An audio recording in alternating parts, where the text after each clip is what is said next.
Hi, it's Dr. Soul here. In this video, I am going to demonstrate how you get started with web-based Jupyter Notebook. On jupyter.org page, scroll down to locate Try It in Browser. Okay, that is it there. Or you could install it in your desktop. I'm going to start with Try It in Browser. In future exercises, I will demonstrate how you install Jupyter in Visual Studio Code IDE or Integrated Development Environment. So I'm going to scroll down and I'm going to pick the Jupyter Lab. Now I'm here. So you have these extensions IPYNB, create a new file that I'm going to be working with, and you do have the notebooks option here.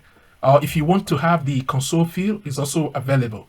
I'm going to select the Python. Other informations and details are here. Let me just get going with the demonstration of the notebook. And I'm going to click on the Python, and I'm going to do a test code.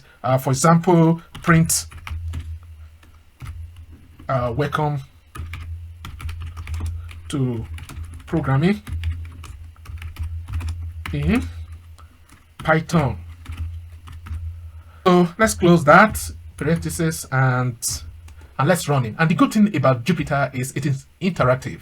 It displays the result straight away. Let me just run it. You could use the Shift Enter or click on the icon there. You see the result straight away. Remember to subscribe, like the video. Thanks for showing up. There is a lot that will be happening here.